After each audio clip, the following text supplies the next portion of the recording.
What up, everybody? It's Friday. You know we're celebrating. It's the start of the weekend, but it also TLF, Tier List Fridays. And today, baby boy, we're looking at tanks in the raid, Castle Nathria. Let's go. Well, you might have seen our last tank tier list in Castle Nathria, and the distribution was more or less kind of spread out over all of the tiers. Now, when we do these tier lists, we try to think of S tier as like the overpowered, will probably get nerf type, and D tier is like maybe you don't really want to play that, and there's not really the case, hasn't been the case with our DPS tier list, and it's not going to be the case with our tank tier list, at least when it comes to the D class. Yeah. But moving on to our first spec, what is our first spec, man? It is the Blood Death Knight, one of Flame's favorites over here. It's one of my love childs. And starting off, just as another, point of reference, you might see the screen right now where you see a predetermined tier list. This is not the end tier list. Not the final. This is essentially, after a couple of research and talking with the boys, what we've personally decided to classify the tanks as, and Blood Decay is currently in B tier when you're starting the raid, when you're not geared, when you're trying to tackle the mechanics. The problem with Blood Decay being in B tier is that it's really dependent on the gear, and it gets chunked really hard because you're supposed to survive hits. Stuff like Sludge Fist was one of Blood Decay's biggest hurdles to overcome. One of the weakest points, But also Blood Decay has, the anti-magic zone, which is and also AMS, which is really good for the magic damage intake, like crystallized stuns and stuff, the wrecking pain debuffs as well. That's really important for generals, the stuns things. That's the thing. I mean, of course, we can talk about one of the most I would say biggest problems for Blood Decay being like quite immobile, and in fights like Sire the Nathrius, you really need that mobility quite a lot. So it does tend to fall on that side when compared to the other tanks as well. I don't know, other than that, okay, we'll reset it like right now. Like if we look at the grand scheme of things. Here's the thing, right? With enough gear, you can survive the big hits or the constant damage or the issues that you might have had getting into Castle Nathria initially, and you can heal it back up. The cooldowns, like you said, are really good and help you bypass and mostly immune a lot of the bad magic mechanics that can happen. And with and this is very important, proper play with all the tanks puts DK very, very, very close to S tier, but it's not really S tier. It could be, because Blood Decay is so hard to get the most value out of in this day and age, because the healer needs to understand how Blood Decay works, so you don't overheal. Because if you overheal, then you lose mana and you don't really get the value of having a Blood Decay, because the Blood Decay can heal pretty much all the damage it's taking, but it's going to take a lot of damage. Standardly, it's around 30-ish% more damage than your normal tank, and that is okay to happen. But because of Blood Decay, it requires some unique synergy and communication with your healer. It might not see the S tier, but it's very strong in terms of A tier. Look at that. The toolkit, everything that it has is really good, and once geared, and moving on to the 9.1, it might actually see a lot more power, but this is speculation. Right now, it's performing amazingly. Yeah, especially in the raid. Okay, now let's. We have our first A tier, and it's quite a difference between the first tier list you saw. Well, the initial one. Let's move along to the Brewmaster Monk. Oh yeah. Which was a heated topic of discussion on our last tier list, but I think one of the best things about Brewmasters is that it can dodge mechanics pretty good. I mean, it can dodge like super easy, the Sire Sword Bleeds and Scorns, it's super great on Sludge Fist as well. I mean, it has high mobility, nobody can negate that. It's one of its highlights. That's the thing, because Brewmaster, to use the words of one of our informers, to say the least, it was kind of a bait, and I think one of the top guilds, was it Echo? Said that they regretted getting a Brewmaster in their progression because Brewmaster was not as great in this tier, mainly because of how the damage intake is and how the mechanics play out. The mobility is really good. It doesn't really help inside the Nathrius, because in Mythic you kind of have to jump to the range adds as a tank and take the boss there. But overall the damage intake can be smoothed out. It's really good for Sludge Fist, which was one of the biggest walls generals are pretty much decided upon being more difficult than the Nathrius on Mythic, and it's basically physical damage. That these fights are really heavy on physical damage, and also on bleeds, which is not really no classes that do really well against bleeds. I know, but that's the thing, right? Because we know Monk is kind of weak against magic damage. I mean, as opposed to we're talking about the Blood Decay, which can really deal with some powerful magic damage. So this is the thing, right? But there was this thing about the Celestial Brew thing. Yeah, so when you fight the Stone Generals, which is one of the biggest, even though it's one of the worst fights for Brewmaster, or at least up there anyway, you can still have Celestial Brew for the Stonebreaker combo when they do the Crystallize and all of that. You can at least absorb a big chunk of it, so it kind of aligns in cooldown, because that's the thing, right? You can have high magic damage, but it depends on how it's coming out. If it's coming out to align with cooldowns, then that's okay. If it's not, then that's gonna be a problem. But overall, Brew kind of fell a little bit this year, and if we're looking at comparing it to every other tank, it's gonna be a B tier. It's gonna be way lower than Bloody K for sure. No, right, but that doesn't mean it cannot do well like with all the red. I mean, if you're thinking about maining a Brewmaster Monk, by all means, you'll be just fine. We're looking at this like in terms of like Mythic Castle Nathria and really getting into like the ins and outs on specific fights and what tank is good on which things, right? So B tier, still pretty good. Yeah. Let's move along to one of the community's fan favorites, the good old huggable bear, Guardian Druid. Oh, baby. And Guardian Druid, as I experienced, and did you tank on? You tanked it as well. I tanked a little bit. I mean, Guardian Druid is first of all, I would say again one of the easiest tanks to get into.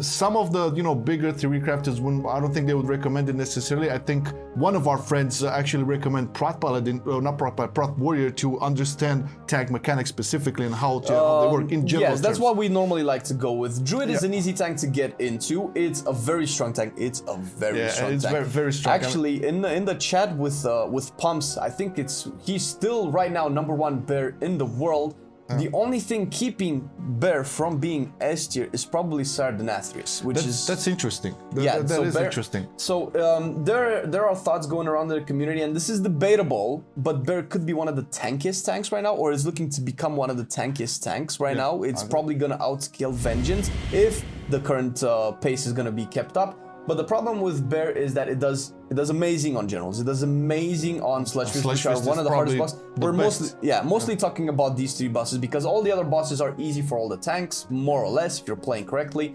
Yeah, so we're looking at Sludge Fist, Generals, and Sire to be more. Sire seems to be a little bit difficult because with Sire in the mythic difficulty of the raid, you kind of have to jump to the platforms to take the boss with you. So you have to have a warrior or a DK, or I'm sorry, warrior or a demon hunter with you as a bear, so that they can jump there. True. You can take a gate there, but you have to be able to come back. And what you can do is, like, as a bear and as a monk and any other tank that doesn't have a leap, you take a gate to the platform.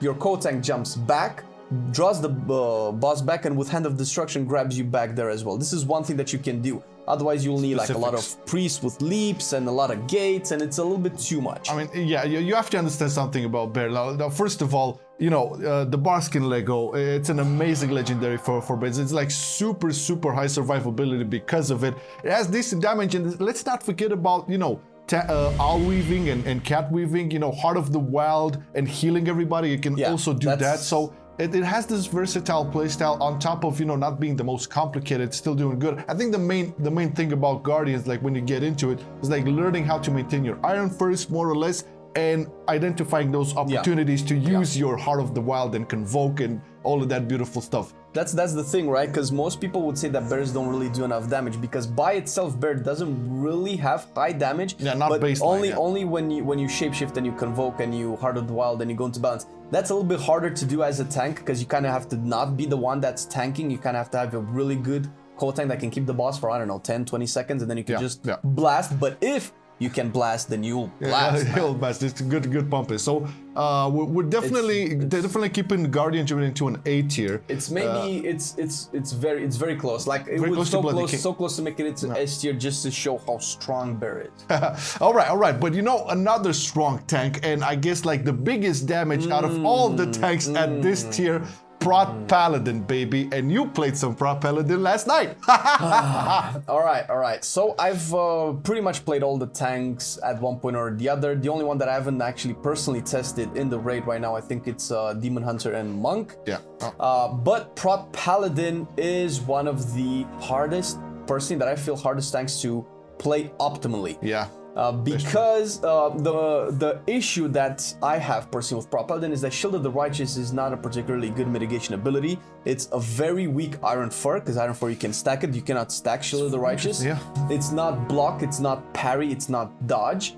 And even with that up, you'll still get super chunked. And the way that spec is designed, you got chunked. with that up, you can get chunked. And the way that kind of Blizzard intended to fix this is with heals. Healing, and you can heal back up. And the problem, the fact that it's not on the global cooldown, it's a little bit tricky. It takes a while. It's not a bad tank. It's just difficult to play properly. But once you can play properly, Paladin can be a stupid tank. If they buff the active mitigation at any point in time, it might very well become the best tank in the game because it has high damage. Let's not talk about the high healing and the utility build, the Batman utility build. Oh my god, yeah, there's so many. I mean, Paladins in general tend to have the usefulness to them, but when it comes to the prot Paladin, man, just hands down. And some people will argue that prot Paladins don't have the best mobility, but I do believe they're better than Blood Decay in that sense. I mean, Cavalier still can work, not Cavalier. The pony charge, the Divine Steel can still work better than a lot of the other stuff Blood Decay has. Plus, you still have a lot of mitigation, like through Bubble, what else, Guardian of Ancient Kings, and that's actually really cool. Defender. The immunes are actually what's giving Paladin a little bit of an edge, but it's very hard to get the right timing of it.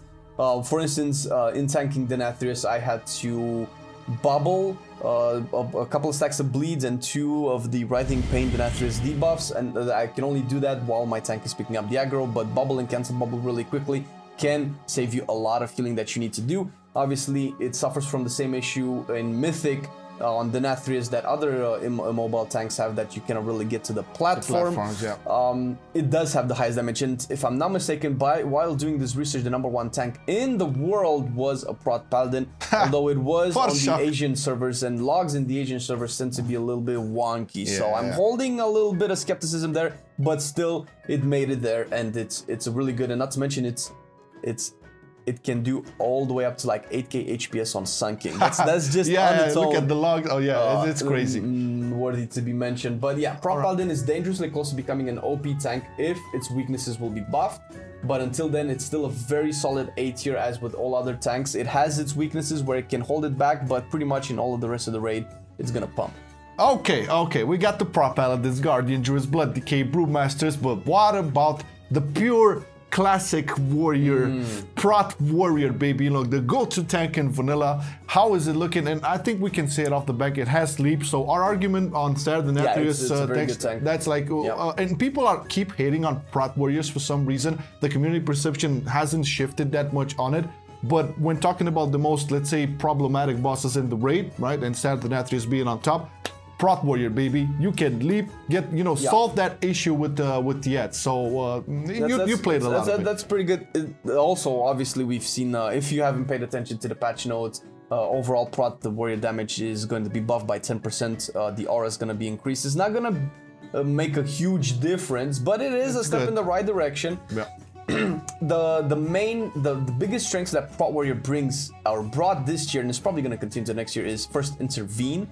And intervene on Stone Legion generals is essentially amazing because you're probably not going to be the active tank, but you have cooldown so often, you can help your cold tank take so much heat off of them. It's insanely good.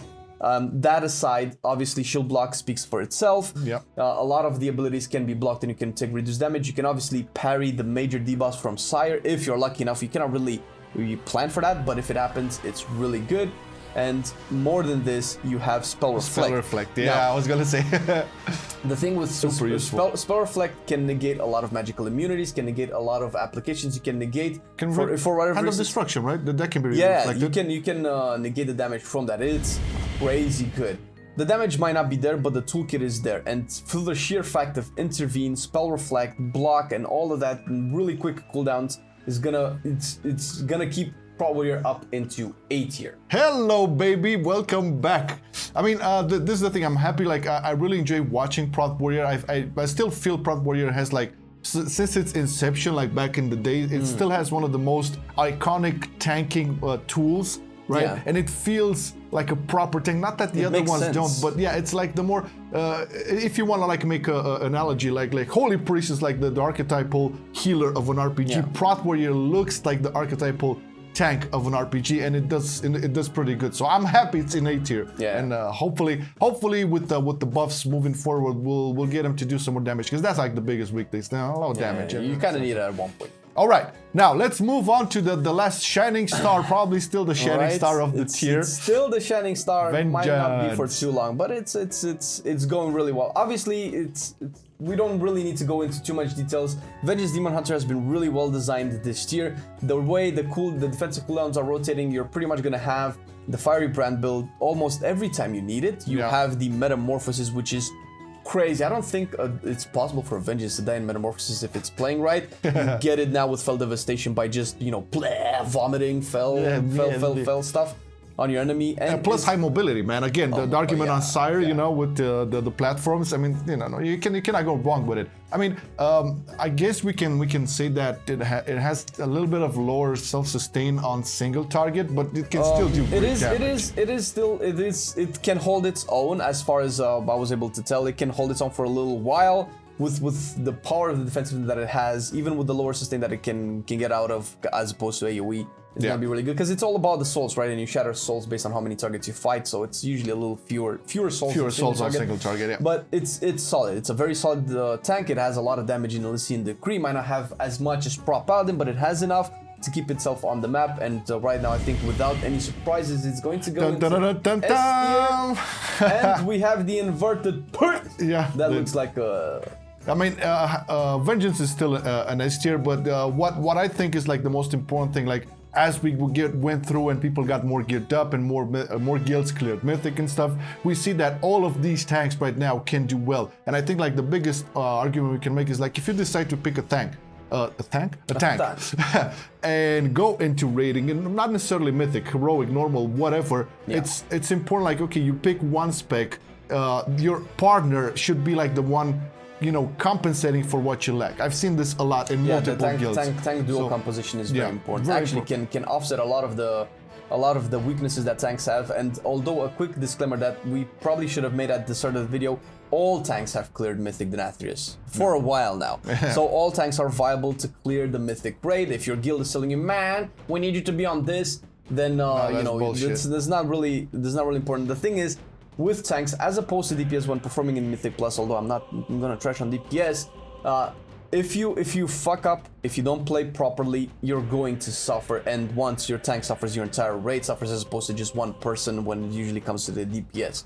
So tank responsibility is very high up there, because there's only 2 of you, and if one of them fucks up, everybody else suffers. So proper optimal play can offset a lot of the issues, and as we see right now with tanks like Blood Decay, Bear, and Warrior, they're really scaling with gear right now. That's why they've been up there so high, and probably if I would have to rank them, I think Bear scales the best, then Warrior maybe Blood Decay, but we'll see, because there's a lot of buffs coming in the next then we have confirmation that 9.0.5 is dropping on the next reset, and things will change with all of the tier lists, so looking forward to that. But that being said, we do have to mention, like, when we did the research with this, we had involved a lot of, like, top players and theory crafters from all of the tank discords and stuff. So more or less, this has been like a tier list based on an analysis on strengths and weaknesses, and mainly focusing on the most problematic bosses, right? Sire the Nathrias, Sludge Fist, and Generals, which can make a problem. That being said, I think it's really important for you guys to know that although all these tanks cleared Mythic, I'm guessing it's assumed that they're also cleared Heroic, no problem, and not even mentioned in Normal, so you're good to go. But this is more like, okay, you want to know what tank could do better in what situation, or what tank could work better with another tank based on what we talked about. Here you go. That's the thing, guys, because tanks perform differently on every boss, and one tank can be S tier on one boss and D tier on another. This is more of an average performance, especially over the course of the raid. With the first 7 bosses of the raid, pretty much all tanks do really well. Either they have the tools or not, they can just survive through sheer tankiness, through sheer throughput, and that's pretty good. And if you want to know more about the tanks, we highly recommend tanknotes.com. Oh yeah, Panthea. It's one of the most amazing tank resources out there. You can pretty much find the nitty gritty, like what is Spell Reflect good for? Well, you can see it right there, and we highly recommend you check that. And you know what we highly recommend to check is our Patreons. Hello, thank you so much guys for all of the support once again on a monthly basis. If you're a Patreon, you already know we started doing massive amounts of updates on the Patreon, just fiddle around the studio and talking with you guys. It's been a blast. One other thing is that we're going to do a Patreon meetup every month on Discord. So there's a lot of stuff, not to mention wallpapers for the Patreons and all of the goodies over there. If you're interested, check the link in the description. You can become one of our Patreons, support the team that way. Also, big salute to the Twitch gang, the viewers, the subs, the followers, everybody, and the Discord team as well. All of our admins, so much, guys. Bao, Stan, Mochi, all of them good fellas. Thank you so much. Have a great weekend ahead. Take care, everybody. Bye. I've been loving it then, I still love it now. Still, I play WoW. Still, I play WoW. Getting better every day, let me show you how. Cause still, I play WoW. Still, I play WoW. It's getting harder to stay, but at the end of the day, it's a guilty pleasure, so just log in and play. Whether it's classic or retail, I'ma do a /bow. Still, I play WoW.